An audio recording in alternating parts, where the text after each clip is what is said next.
একটা সময় 5,000 টাকা এক বছর শেষ করত বন্ধুদের সাথে।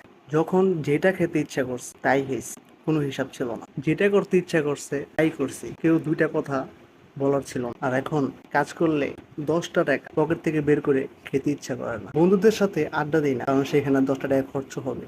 সেই আসে বিয়ে করবো কিভাবে, বিয়ে করলে যেন একটা পুরুষ মানুষের সবকিছু শেষ হয়ে যায়, ফ্যামিলি প্রবলেম, কেরিয়ার প্রবলেম, আরো কত কিছু, সবকিছু নিয়ে একটা ডিপ্রেশনের মধ্যে যায় একটা পুরুষ মানুষের জীবন। আপনি কি ভালো আছেন? না ভাই, আমি ভালো নাই, কারণ আমার ঈদ নেই, আমার ঈদের মধ্যে সময় কাটানো, আমি আমার ফ্রেন্ডদের সাথে সময় দিতে পারি, তাতে আমার কোনো আফসোস নাই। কিন্তু একটা মনের ভিতর আফসোস, সেটা হয়তো টাকা দিয়ে হেল্প করতে পারিনি, কিন্তু মানুষের পাশে ছিলাম, কখনো কারো ক্ষতি করিনি, প্রেম করে ছেঁকা খেয়ে বেকা খেয়ে। ভাই, এসব কথা বললে কোনো লাভ নাই। আপনার যতই মানুষ ইমোশনাল করার জন্য চেষ্টা করেন, কেউ আপনার কথা পাত্তা দিবে না। আপনার নিজেরকে আপনাকে নিজেই করতে হবে, আপনার নিজের মতো আপনাকে নিজেই চলতে হবে। কেউ আপনাকে বলে না অন্যের পিছনে 5টা টাকা খরচ, নিজে ভালো থাকেন, অন্যকে ভালো রাখেন, আপনার 10 টাকা আপনার পকেটে থাক, এটাই আমি চাই।